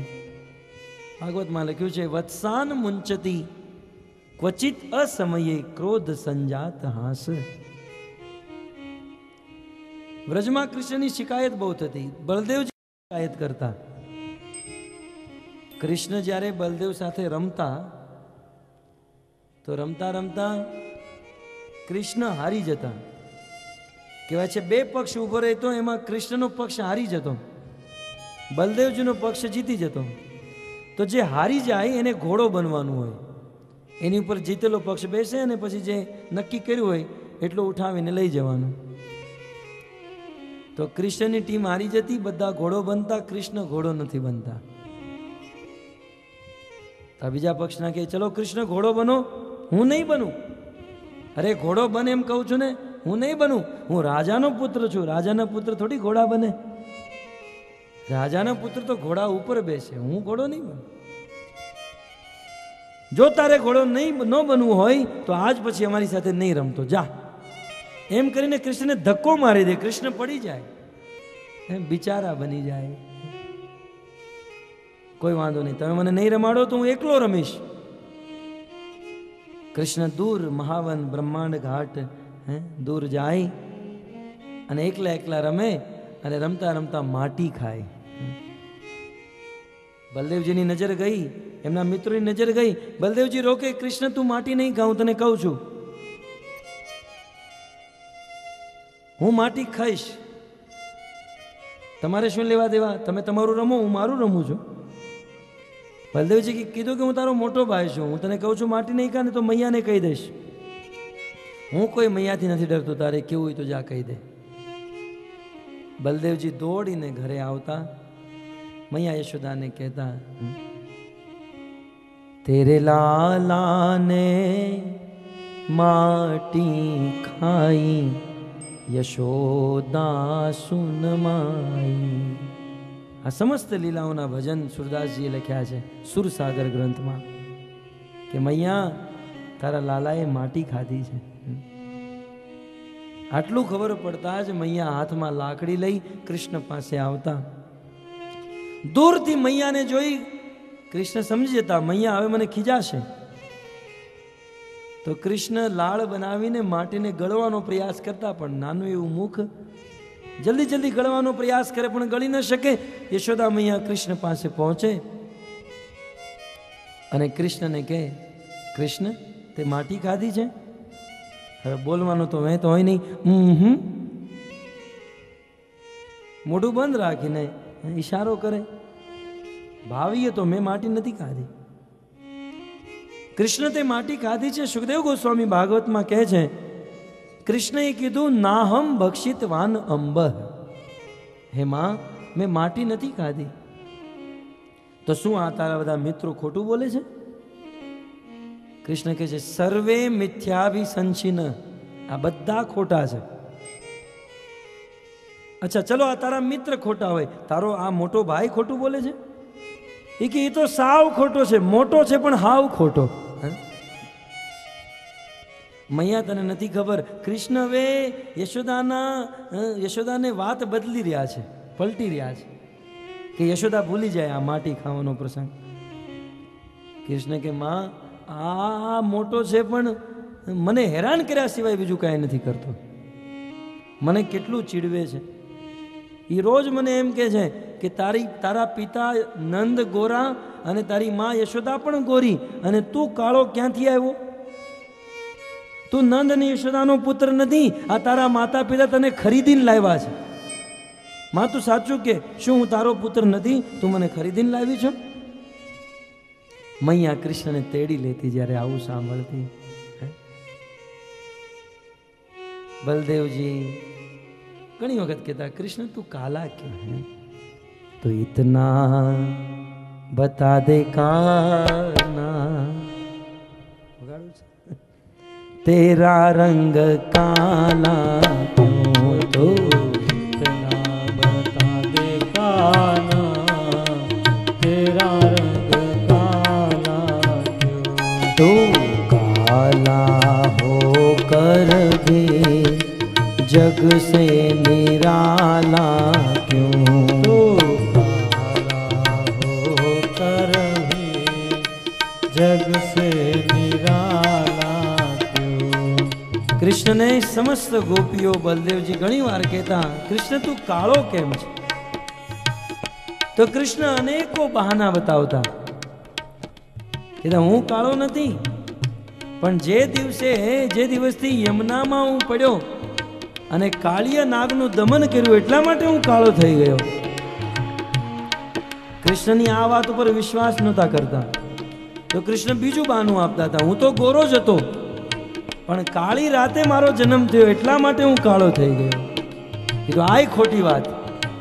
કૃષ્ણે કીધું જો હું તો ગોરો જ છું, પણ મારા ખંભે કાળી કામરી છે, એનો પ્રકાશ કાળો મારી ઉપર આવે છે, બાકી હું તો ગોરો જ છું. એ કે હોઈ ન શકે, ખોટી વાત છે. કૃષ્ણ હજુ એક બહાનું આપતા કે હું તો ગોરો જ છું, પણ મારી માએ કાળી ગાયનું દૂધ પીવરાયું એટલા માટે હું કાળો થઈ ગયો. આ ખોટી વાત. એકથી એક બહાના બનાવે છે કૃષ્ણ. પછી કૃષ્ણએ કીધું કે ગોપીઓ હું તો ગોરો જ છું, પણ તમારી કાળી માટલીનું માખણ ખાધું એટલા માટે હું કાળો થઈ ગયો. અનેકો બહાના બનાવે પણ ગોપીઓ માને નહીં.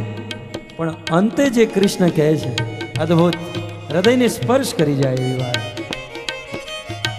ગોપીઓ सखी नैनों में कजरा लगाती है, सखी नैनों में कजरा लगाती है, और नैनों में मुझको बसाती है, और नैनों में मुझको बसाती. હું કાળો નથી, હું તો ગોરો જ છું, પણ જ્યારે જ્યારે હું તમારી સામે આવું છું તમે મારી સામે એટલું જોવો છો કે મને તમારી આંખોમાં બેઠાડી દો છો, અને તમારી આંખોમાં કાળું કાજલ લાગેલું હોય છે તો તમે મને આંખોમાં બેસાડો ને પછી મને મૂકી દો તો હું તમારા કાજલને કારણે કાળો થઈ ગયો છું, બાકી હું કાળો નથી. સખી નૈનોं में काजल लगाती है, सखी नैनों में काजल लगाती है, सखी नैनों में काजल लगाती है, सखी नैनों में काजल लगाती है, और नैनों में मुझको बसाती है, और नैनों में मुझको बसाती है, और नैनों में मुझको बिठाती है, और नैनों में मुझको बिठाती है. तेरे कचरे का रंग काला इसीलिए काला हूँ, तेरे कजरे का रंग काला इसीलिए काला हो. ભક્તો તમારી જાણકારી માટે કહી દઉં, આ ભજન 5000 વર્ષ પહેલાનું છે. આ ભજન 5000 વર્ષ પહેલાનું છે, એટલા માટે કૃષ્ણનો રંગ કાળો. પણ હવે તો કદાચ આ ભજન બનાવવું હોય ને, કારણ કે હવે તો કાજળ બદલ્યા ને, કાળા રંગની લાઇનર કરે, લાલ કલરની, જાંબલી કલરની, હવે તો ભાત ભાતના કાજળ આવી ગયા. હવે તો ગાવું પડે તેરે કજરે કા રંગ લાલ ગુલાબી. પણ આ તો 5000 વર્ષ પહેલા. तेरे कजरे का रंग काला इसीलिए काला हूँ, तेरे कजरे का रंग काला इसीलिए काला हो.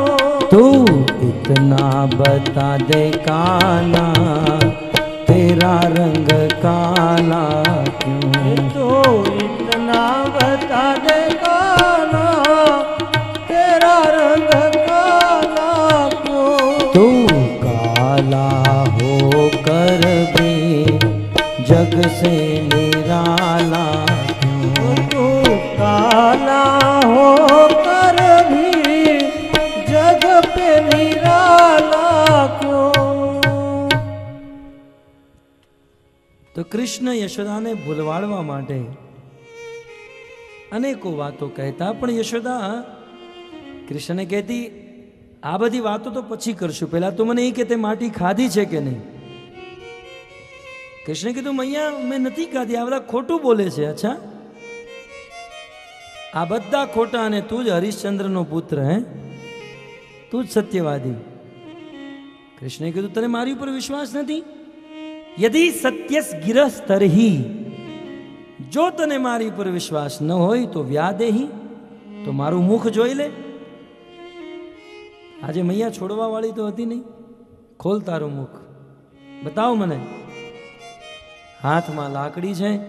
ભગવાન શ્રી કૃષ્ણ એમનું મુખ ખોલી રહ્યા છે. સુખદેવ ગોસ્વામી કહે છે કે યશોદાએ જ્યારે ભગવાન શ્રી કૃષ્ણનું મુખ જોયું તો એ મુખમાં કરોડો કરોડો બ્રહ્માંડ, એ કરોડો બ્રહ્માંડમાંથી એક બ્રહ્માંડ, એ બ્રહ્માંડમાં એક પૃથ્વી, એક એશિયા ખંડ, એક ભારત, એક વ્રજ ગોકુળ, અને એ ગોકુળમાં એક કૃષ્ણ અને એક યશોદાના દર્શન કર્યા.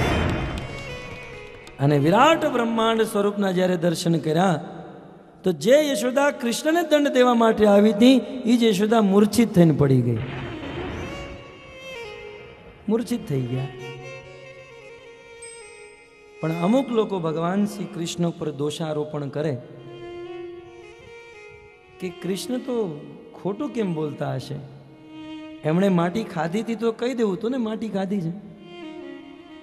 ખોટું બોલવા વાળા થોડી ભગવાન હોઈ શકે.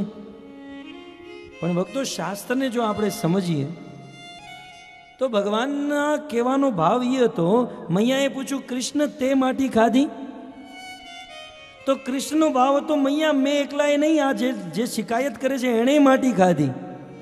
અને બીજું શું કહું, મૈયા તે પણ માટી ખાધી, મેં ખાધી, આપણે બધાએ, અને આ બ્રહ્માંડમાં રહેવાવાળા સમસ્ત જીવોએ માટી ખાધી. તું કેટલાને દંડ આપીશ? કૃષ્ણનો ભાવ એ તો મેં એકલાએ નથી ખાધી, આ કરોડો બ્રહ્માંડના સમસ્ત જીવોએ માટી ખાધી છે. અને જો તને વિશ્વાસ ન હોય તો જોઈ લે મારા મુખમાં, શું આપણે બધાએ માટી નથી ખાધી? તેમાં જ યશોદા કૃષ્ણ સમસ્ત જીવોના દર્શન કર્યા. તો બહુ સુંદર શિકાયત, ગોપીઓની પણ શિકાયત. अपना गाँव लेव नंद रानी, हम कहूँ अनंग बसेगी जाय. गोपियों शिकायत करती કે હે નંદરાની, કાં તો તમે આ ગામને છોડી દો અને યા તો અમે આ ગામને છોડી દઈએ, બાકી કૃષ્ણ સાથે અમે નહીં રહી શકીએ. શું થયું? વત્સાન મુંચતી ક્વચિત અસમયે તમારો કાનો અમારા ઘરે ઘૂસી જાય અને અમારા બધા વાછડાને છોડી દે છે, અને આ બધા વાછડા ગાય પાસે જઈને બધું દૂધ પી જાય, અમારી માટે કાંઈ નથી બચતું. મારો લાલો આવું કરે છે? યશોદા મૈયા હસવા માંડ્યા, આવું કામ કરે છે?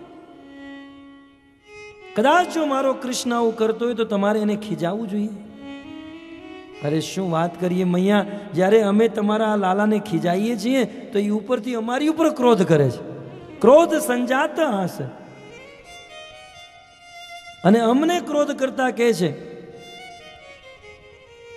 કે મેં તમારા વાછડાને છોડ્યા છે કે મારા વાછડાને? તમારા વાછડાને મેં છોડ્યા, એણે દૂધ પીધું, તો તમારા વાછડા બલવાન થશે કે મારા વાછડા? વાછડાને દૂધ પીવડાવવા વગર મારી રહી છો તે? વાછડાને ગાય પાસે લઈ જાય, ગાયને વાત્સલ્ય ભાવ ઉદિત થાય, એનું દૂધ થનમાં છોડે, થોડુંક વાછડાને પીવડાવે અને એને ખેંચીને દૂર બાંધી દે અને પોતે પાત્ર ભરી લે. આ તમે ગાયની સેવા નથી કરતા, ગાયને હેરાન કરો છો. વાછડાને દૂધ પીવા દો, અમારી ઉપર ક્રોધ કરે. અને અમે જ્યારે વાછડાને બાંધવા જઈએ તો એ અમારા ઘરે ઘૂસી જાય અને ઘરે જઈ માખણની ચોરી કરે છે. યશોદાએ કીધું ચોરી કરે? અમારા ઘરે માખણની કમી છે કે તારા ઘરે ચોરી કરવા આવે? કરે જ નહીં ચોરી. અરે નહીં, અમારા ઘરે ચોરી કરે છે. પણ જો મારો કૃષ્ણ તમારા ઘરે માખણની ચોરી કરતો હોય તો તમે એને ચોરી કરવાનો મોકો શા માટે આપો છો? એ તમારા ઘરે આવે તો સામેથી માખણ આપી દો. એનું નાનું પેટ, એને કેટલું માખણ જોઈએ? એક લોંદો આપી દો, ખુશ. ત્યારે ગોપીઓએ કીધું કે જ્યારે અમારા ઘરે આવે અને અમને ખબર પડી જાય કે આ હવે માખણની મટકી ફોડશે, તોડશે, તો અમે જ્યારે સામેથી એને માખણ આપવા જઈએ તો અમારી પર ક્રોધ કરે. અમે ભિખારી છીએ કે ભીખ આપે છો અમને? અમે મહેનતનું ખાવાવાળા છીએ અને આની મહેનત શું? ચોરી કરવી. તો મહેનત કર્યા વગર તો લેતો નથી આ. યશોદાએ કીધું કે બિચારો નાનો બાળક છે, કદાચ ચોરી પણ કરે તો કેટલું ખાશે? મૈયા, આ તમારો કૃષ્ણ માખણ ખાય એમાં અમને કાંઈ વાંધો નથી, પણ આખી ટીમને સાથે લઈને આવે છે અને એની આખી ટીમને લઈને આવે તો અમને કાંઈ વાંધો નથી, પણ વાનરોને સાથે લાવે છે. ભગવાને વાનરોને માખણ ખવડાવ્યું છે, કારણ કે ત્રેતાયુગમાં ભગવાન મર્યાદા પુરુષોત્તમ હતા. વાનરો પાસે બહુ કામ કરાવ્યા પણ કાંઈ આપી ન શક્યા. પણ એ જ વાનરો જ્યારે કૃષ્ણ અવતારમાં આવ્યા તો શુદ્ધ દહીં માખણ ભગવાને ખવડાવ્યું. તો ગોપીઓ બહુ શિકાયત કરે. યશોદા કે જો તમારા ઘરે ચોરી થતી હોય તો માખણ રાખો જ નહીં. કીધું જ્યારે અમારા ઘરે માખણ અમે નથી રાખતા ત્યારે અમને શ્રાપ આપે છે આ, કે આ ઘરમાં મારા ખાવા માટે ભોજન નહીં, મારા ખાવા માટે આ ઘરમાં માખણ નથી. હું શ્રાપ આપું છું કે આ ઘરમાં દરિદ્રતા થઈ જાય, આ ઘરની 21 પેઢી ભીખ માંગે, મારી માટે માખણ નથી આ ઘરમાં. કદાચ આ બાળકના વચન જો સત્ય થઈ ગયા તો અમારો તો ભૂકો નીકળી ગયો. અમે આના ડરને કારણે માખણ રાખવું પડે છે. અને એટલું જ નહીં, સૂતેલા છોકરાઓને લાફા મારે, ચોટક્યા ભરે, એને રડાવીને અમારા ઘરેથી બહાર નીકળે. હવે તમારા કૃષ્ણનું કંઈક કરો. તો આવી શિકાયતો જ્યારે આવવા માંડી, યશોદા મૈયા આખિર વિચાર કરે કે કૃષ્ણ અમારા ઘરનું માખણ છોડીને બીજાના ઘરે શા માટે જાય છે? પણ યશોદા મૈયાને ઉત્તર મળ્યો કે આજ સુધી મારા ઘરે મારી દાસીઓ માખણ બનાવતી હતી, મેં મારા હાથે માખણ ક્યારેય નથી બનાવ્યું. અને કોણ જાણે આ દાસીઓ કયા ભાવમાં માખણ બનાવતી હોય? ભગવાન તો ભાવગ્રહી છે ને, કયા ભાવમાં બનાવતી હોય? હવે હું શુદ્ધ ભાવથી મારા હાથે માખણ બનાવીશ. એકદા ગૃહી દાસીશુ યશોદાનંદ ગેહિની કર્માંતર નિયુક્તાસુ નિર્મમંથ સ્વયં નદી. દિવાળીના દિવસે બ્રહ્મ મુહૂર્તમાં અન્ય દાસીઓને અલગ અલગ કામોમાં લગાડી યશોદા મૈયા સ્વયં દહીં મથવા માટે બેઠા છે. બહુ મોટું માટલું છે, એમાં મંતાની છે, રસી છે, અને યશોદા મૈયા કૃષ્ણ માટે માખણ બનાવી રહ્યા છે. અને બહુ સુંદર ઘર ઘર અવાજ આવે છે. અને કૃષ્ણ માટે કાર્ય કરતા યશોદા મૈયા કીર્તન કરી રહ્યા છે, ભગવાનના નામનું ગાન કરે. અને એ જે મંથાની છે, એ જેણી જે છે, એ મૃદંગનું કામ કરે છે. અને કહેવાય છે યશોદા મૈયાના હાથમાં જે બંગડી છે, એ બંગડી કરતાલનું કામ કરી રહી છે. એક સંગીતમય વાતાવરણ તૈયાર થઈ ગયું. અને યશોદા મૈયાની આંખો બંધ, મગ્ન થઈ ગઈ. કૃષ્ણ માટે માખણ બનાવે અને કૃષ્ણના નામનું ગાન કરી રહી છે. સુખદેવ ગોસ્વામી કહે છે એ જ સમયે યશોદા મૈયાના વાળમાં માલતીના ફૂલ હતા, એ ફૂલ એક એક કરીને નીચે પડી ગયા. સંતો આનું નિરાકરણ આપે કે ભગવાનના ધામમાં ફૂલ પણ વિચાર કરે છે. ફૂલમાં પણ વિચારવાની શક્તિ હોય ભગવાનના ધામમાં. યશોદા મૈયાના મસ્તકમાં જે ફૂલ હતા એણે વિચાર કર્યો કે આજે યશોદા મૈયા કૃષ્ણ માટે કાર્ય કરી રહી છે. અને કૃષ્ણ માટે કાર્ય કરતા કરતા કૃષ્ણનું નામ ગાઈ રહી છે. આ સંસારમાં જે વ્યક્તિ પોતાનું જીવન કૃષ્ણ માટે સમર્પિત કરી દે અને નિરંતર કૃષ્ણ નામ અને કથાનું ગાન કરતા હોય, એના મસ્તક ઉપર નહીં, એના તો પગમાં બેસવું જોઈએ. આટલું સમજી આ બધા ફૂલ યશોદા મૈયાના ચરણોમાં પડી ગયા. એ વખતના ફૂલોમાં આ બુદ્ધિ હતી, પણ આજના મનુષ્યમાં નથી. દુઃખ સાથે કહેવું પડે. સાધુ સંતોના ચરણોમાં બેસવું જોઈએ, એના આશીર્વાદ લેવા જોઈએ. યાની યાની હિ ગીતાની તદબાલ ચરિતાની ચ, કહેવાય છે ભગવત સેવા કરતા, ભગવાનનું નામ ગાતા યશોદા મૈયાને પરમ આનંદ આવી રહ્યો છે. ભક્તો, વાસ્તવમાં ભગવાનનું આ દિવ્ય સ્વરૂપ છે અને ભગવાનના આ દિવ્ય સ્વરૂપની ભક્તિ કરવી એ જ મનુષ્ય જીવનનું સર્વોચ્ચ લક્ષ્ય છે. ભગવાનની આ વિશુદ્ધ લીલા શ્રીમદ ભાગવતમાં પ્રસ્તુત થઈ એ સમજાવવા માટે કે ભગવાન એક દિવ્ય વ્યક્તિ છે, ભગવાન એક સંવેદનશીલ વ્યક્તિ છે. એમને આપણે જોઈ શકીએ, એમની સાથે આપણે વાતો પણ કરી શકીએ, એમનો અનુભવ પણ કરી શકીએ. પણ સંસારના અમુક લોકો જેને ભગવાનનું અને ભગવત તત્વનું પૂર્ણ જ્ઞાન નથી, એ ભગવાનને નિરાકાર કહેતા ફરે છે. ભક્તો, જો તત્વની વાત કરીએ તો ભગવાન નિરાકાર પણ છે અને ભગવાન સાકાર પણ છે. પણ ભગવાનના સાકાર અને નિરાકાર સ્વરૂપને સમજવાની જરૂર છે. કહેવાય છે ભગવાન શ્રી કૃષ્ણ 3 સ્વરૂપે આ સંસારમાં વિદ્યમાન છે. જેમ ઇલેક્ટ્રિસિટી એક હોય, આ વિદ્યુત, આ પાવર એક હોય, પણ એના 3 ફેઝ હોય, એમ ભગવાન એક છે પણ એના 3 ફેઝ છે. ભગવાનનો પ્રથમ ફેઝ સાકાર સ્વરૂપે ભગવાન ભગવત્તામાં એમના ધામમાં બિરાજમાન રહે છે. એ જ ભગવાન સમસ્ત જીવોના હૃદયમાં પરમાત્મા રૂપે રહે છે અને એ જ ભગવાન બ્રહ્મના રૂપે આ સંસારના કણ કણમાં રહે છે. જો આ તત્વની વાત છે. સિદ્ધાંત બલિય ચિત ન કરે આલસ. તો ભગવાનના 3 ફેસ, એક સાકાર સ્વરૂપે એમના ધામમાં રહે છે, એક પરમાત્મા સ્વરૂપે સમસ્ત જીવોના હૃદયમાં રહે છે અને એક બ્રહ્મ રૂપે નિરાકાર બ્રહ્મના રૂપમાં આ સંસારના કણ કણમાં રહે છે.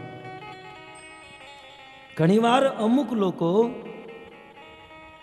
જે લોકો નિરાકારવાદી છે, માત્ર જે નિરાકારમાં આસક્ત છે, એ ભગવાનની કથાને તો શ્રવણ કરે પણ ભગવાનની કથાને પરિતોક રૂપે બેસાડે. જેમ કે આ મહાભારતનું યુદ્ધ વાસ્તવમાં મહાભારતનું યુદ્ધ નથી, એ લોકોનું માનવું એવું હોય. આ 5 પાંડવો, એ 5 પાંડવો નહીં, એ 5 આપણી ઇન્દ્રિયો. અને જેમ 5 પાંડવો ભગવાન શ્રી કૃષ્ણના વશમાં હતા, એમ આપણી ઇન્દ્રિયોને આપણા વશમાં રાખવી જોઈએ. તો વાસ્તવમાં ભગવાનની લીલા ઉપર આવું પરિતોક બેસાડવું એ ભગવાનનો બહુ મોટો અપરાધ છે. વાસ્તવમાં ભગવાનની આ દિવ્ય વિશુદ્ધ લીલા છે. એ વિશુદ્ધ લીલાને યથારૂપ આપણા જીવનમાં ગ્રહણ કરવી જોઈએ. અને આને સમજવા માટે શ્રીમદ ભાગવતમાં વેદવ્યાસજી લખે છે, વદંતી તત્ત્વવિદસ્તત્વમ યત જ્ઞાનમ અદ્વયમ બ્રહ્મિતિ પરમાત્મેતિ ભગવાન ઇતિ શબ્દતે. પરમ પુરુષના 3 ફેસ છે, ભગવાન, પરમાત્મા અને બ્રહ્મ. પણ હજુ મનમાં એક પ્રશ્ન થાય કે ઠીક છે, ભગવાન સાકાર પણ છે અને ભગવાન નિરાકાર પણ છે. આ બંને વાત સાચી. જે લોકો ભગવાનને નિરાકાર કે એ ખોટા નથી, એ સત્ય છે, અને ભગવાનને સાકાર કહેવાવાળા પણ સત્ય છે. પણ અમુક લોકોને એવું માનવું છે કે ભગવાનનું સાકાર સ્વરૂપ નિરાકારમાંથી પ્રકટ થયું. પણ શાસ્ત્ર એમ કહે છે કે ભગવાનના સાકાર સ્વરૂપમાંથી નિરાકાર બ્રહ્મ પ્રકટ થયો. બ્રહ્મમાંથી, નિરાકારમાંથી સાકારનું પ્રાકટ્ય નથી. તત્વની વાત એ છે કે સાકારમાંથી નિરાકાર પ્રકટ થયું છે. સાધારણ દ્રષ્ટાંતથી તમે સમજી શકો. આ તમારી સામે 4 ફોકસ છે. કોઈ પણ એક ફોકસ તમે લઈ લો.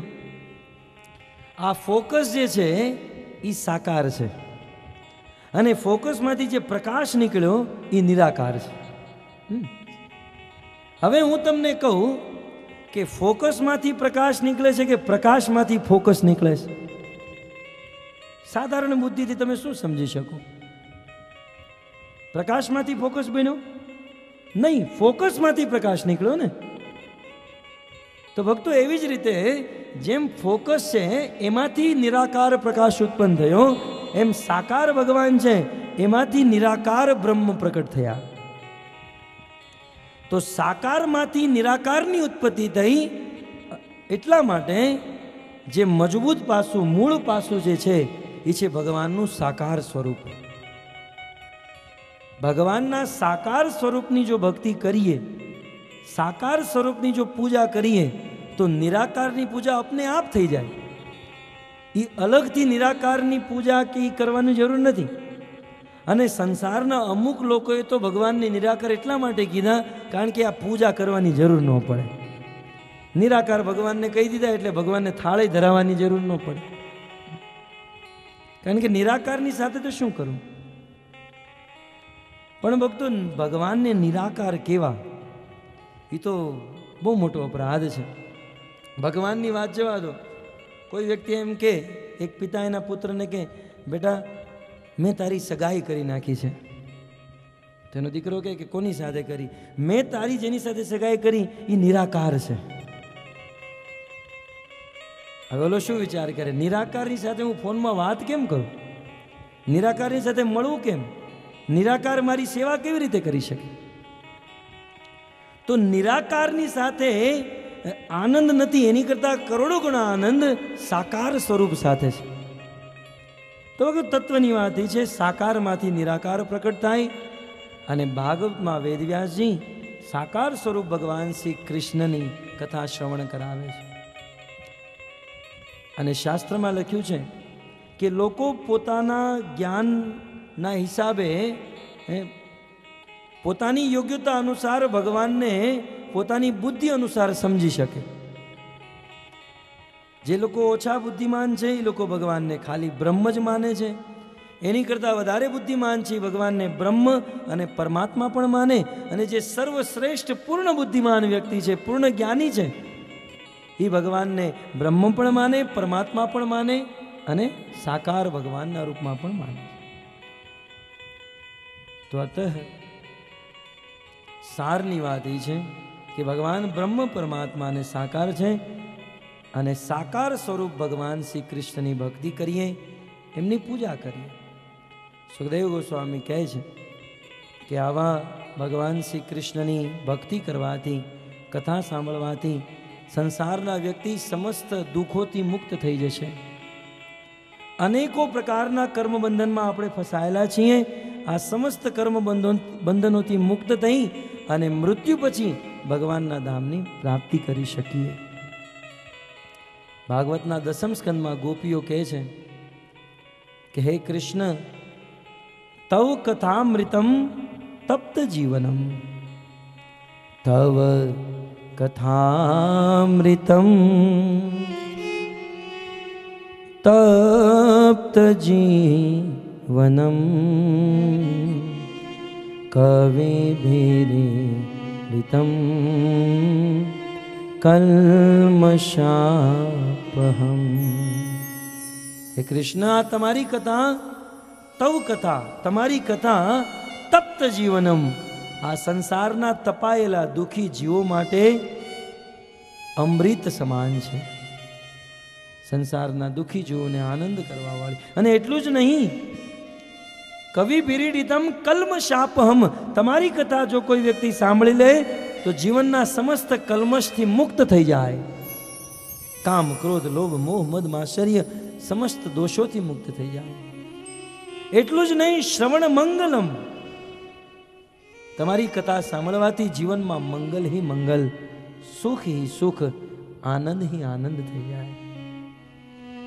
શ્રીમદાતતમ, એટલું જ નહીં, તમારી કથા સાંભળવાથી વ્યક્તિ શ્રીમદાત, લક્ષ્મીથી યુક્ત બની જાય.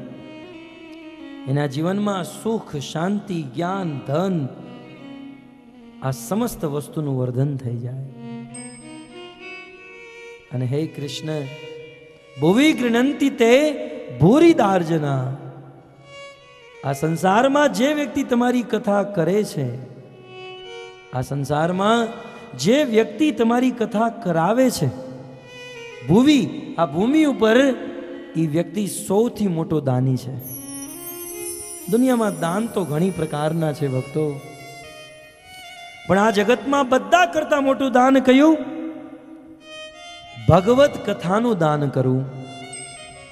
કારણ કે અન્ય દાન કરવાથી જેને આપણે દાન કરીએ છીએ એ વ્યક્તિ જીવનભર સુખી નહીં થઈ શકે. તમે કોઈકને પૈસા આપી દો, જ્યાં સુધી પૈસા હશે ત્યાં સુધી સુખી, પછી દુખી. તમે કોઈકને ભોજન આપો, કપડાં આપો, ગમે આપો, વ્યક્તિ આત્યંતિક સુખી નહીં થાય. પણ ધન્ય છે ભગવાનની કથા. જો કોઈને આ કથા દાન કરવામાં આવે તો એ વ્યક્તિ એક જન્મ નહીં, જન્મ જન્માંતર પરમ સુખી થઈ જાય છે.